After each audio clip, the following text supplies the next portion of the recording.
নমস্কার, আমি Shaoni Banerjee, project director of Aliana rehabilitation centre, men and women. Aliana rehabilitation centre is an ISO certified rehab, আর এটা government of West বেঙ্গলের আন্ডারে রেজিস্টার্ড। তো আজকে আমরা মূলত আমাদের ওমেন হোম বা সেন্টার যেটাই বলুন সেটাকে নিয়ে আমরা আলোচনা করব।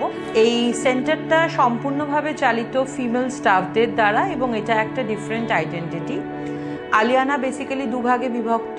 মেল ইউনিট যেটা আলাদা, সেখানে সমস্ত পুরুষ পেশেন্ট থাকে এবং সেটা সম্পূর্ণ মেল স্টাফদের দ্বারা চালিত, এবং ফিমেল ইউনিট একটা ডিফারেন্ট বাড়ি এবং ডিফারেন্ট প্রেমিসেস। সেই প্রেমিসেসে সমস্ত ফিমেল পেশেন্টরা থাকে এবং সেখানে এই পুরো সেন্টারটা চালিত হয় ফিমেল স্টাফদের দ্বারা। এখানে আমরা মূলত তিনটে বিষয় নিয়ে ডিল করি।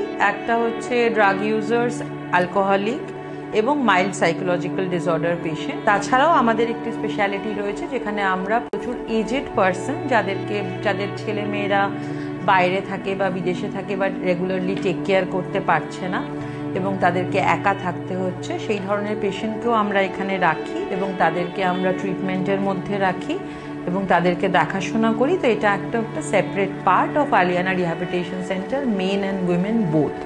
Generally for drug and alcohol ইউজারদের যখন আমাদের কাছে ভর্তি হয়, সে পেশেন্ট আসার পর প্রথম 7 থেকে 10 দিন চলে হচ্ছে তার ডিটক্সিফিকেশন পিরিয়ড।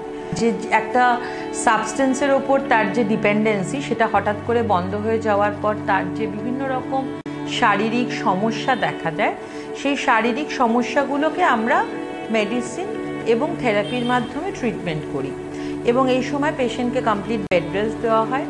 একটা রেগুলার টাইম শিডিউলের মধ্যে তাকে অ্যাডজাস্ট করানোর চেষ্টা করা হয়।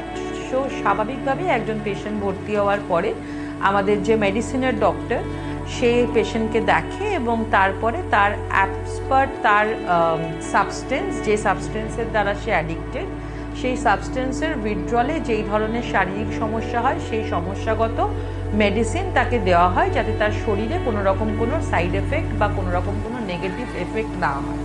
এবং এই ডিটক্সিফিকেশন পিরিয়ডটা চলে যাওয়ার পরে শুরু হয় তার মেন রিহ্যাবিলিটেশন সিস্টেমটা। এই রিহ্যাবিলিটেশন সিস্টেমটা হচ্ছে মেনলি বিভিন্ন রকমের থেরাপি এবং কাউন্সিলিংয়ের ওপর বেস করে।